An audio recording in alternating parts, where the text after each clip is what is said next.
This will be CK versus RD. We're going to be able to see Bai coming out as Ivy. Meanwhile, Survivor side, you're going to be able to see Seer, Puppeteer, Mercenary, and of course the Patient. This is more or less a really heavy. It's a tank team. It's a really heavy tank team here, since everyone can tank multiple hits. But aside from that, you're going to be able to see Coordinator, Antiquarian, First Officer, and the Barmaid Band from the Hunter's side. With this team comp though, the best chase would be Seer.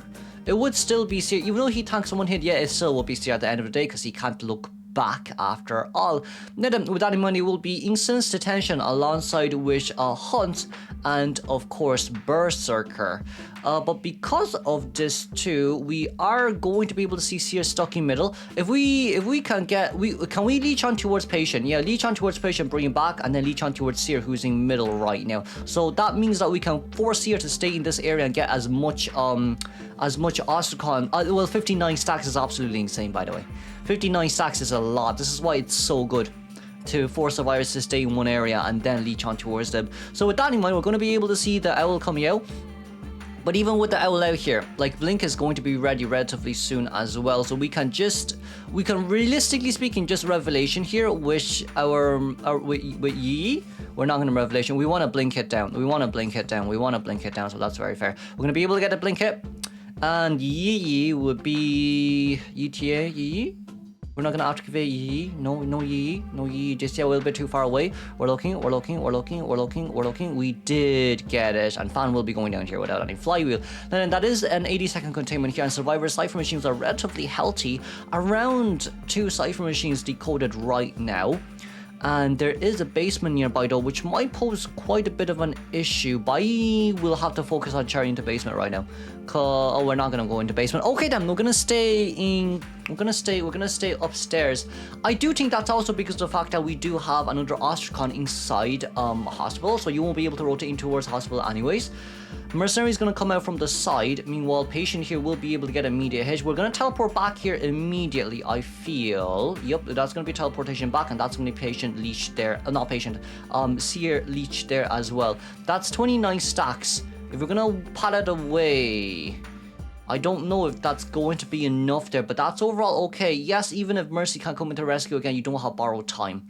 So that's okay for now. As we're trying to look around from the side, we did get this Revelation, and that's going to be Seer going down immediately. We didn't really kite as long as I think we would, but I guess it's also because it's IVT, and we're going to chair back in towards where we originally once was. Meanwhile, for Shisha here as the Puppeteer, his Cypher Machine will also be locked. So Cypher Machine decoding progress is a little bit slow.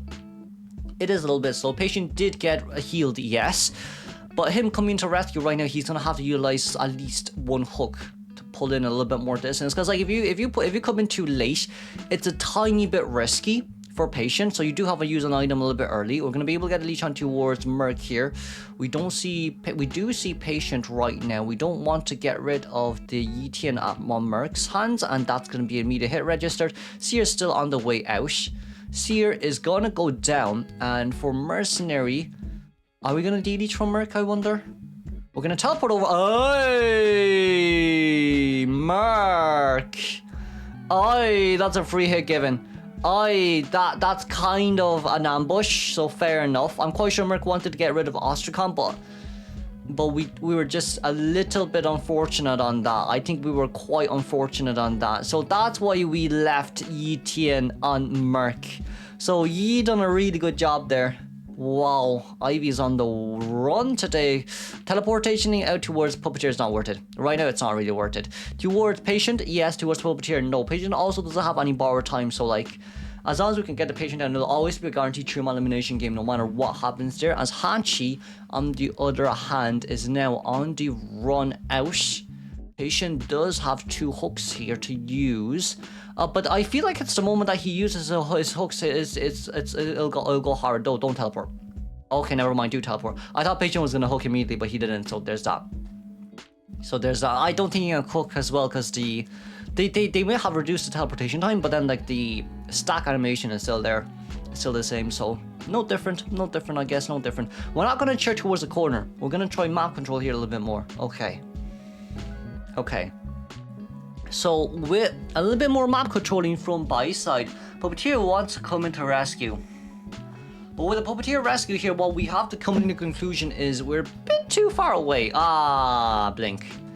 Wait a second. Leech teleport, leech teleport, leech teleport, leech teleport, leech teleport, leech teleport, leech teleport. It's okay, it's okay, it's okay. We got revelation. Terror shock. Terror shock. And that's another 4-man elimination game because we're missing one full Cypher machine as Adako here is gonna start rotating out as the mercenary. And of course we'll be spy-2ing this segment as well. As you can see, I'm sick already of... I'm so sick, man. Look, they're gonna start slugging for 7 minutes. No one wants to see a 7-minute slug, so we'll speed things up here just by a little bit more. But of course, with that in mind, this definitely will be a 4-man elimination game. Let's move on towards second half, shall we? Okay, let's move on then. This will be kind of coming out from CK. We're going to be able to see... this is game 1, second half. We're going to be able to see Coordinator, Aeroplanist, the First Officer, and of course... Cheerleader here against Opera. It's not too bad of a team comp to go against Opera.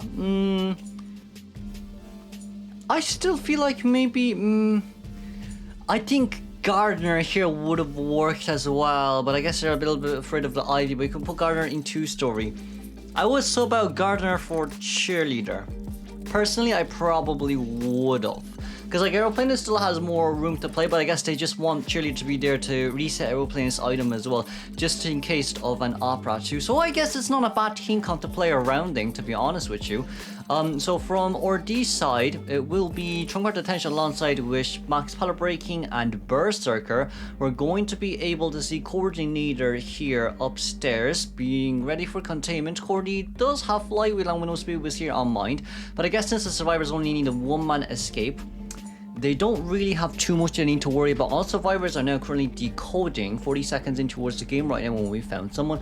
And of course, in this case scenario for Wei right now, knowing that she is upstairs here as the Coordinator, there shouldn't be too much to worry about. There is a gun that we can play around.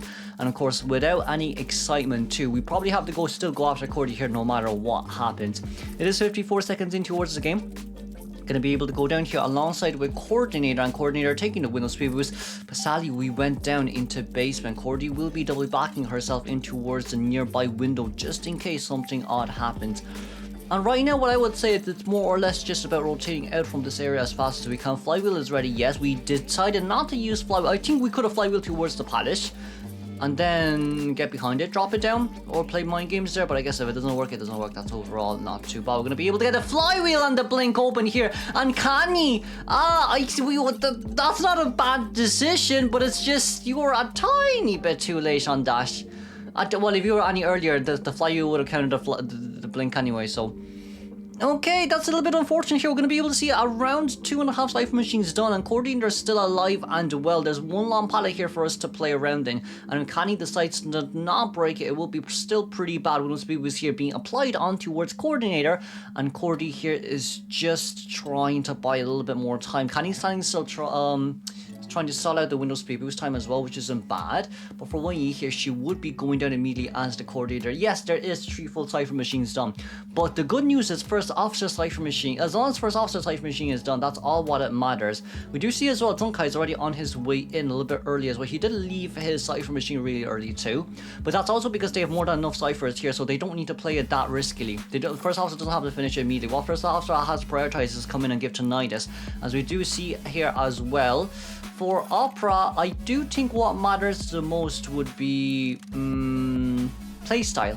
I do think what matters the most here would be the playstyle of what we're going to do right after. If we can get a double down situation, it's not too bad for Opera, but then like First Officer still has 2 more pocket watch activations there left to use, as Coordinator is going to run as far away out of this area as possible.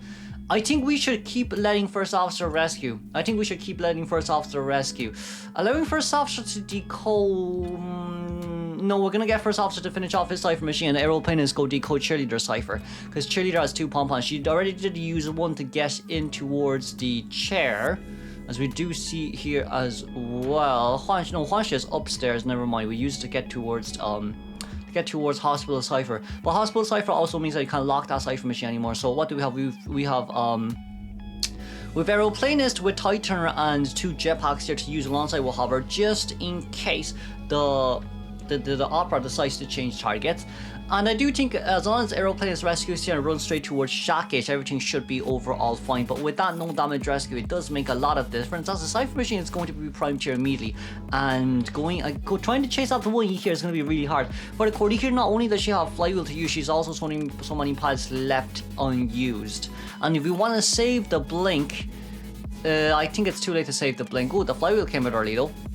I personally don't think you need to use the Flywheel, but because if the Blink came out, it'd be a win anyways. But let's congratulate the 3-man escape here from Ordi, moving on straight towards second game.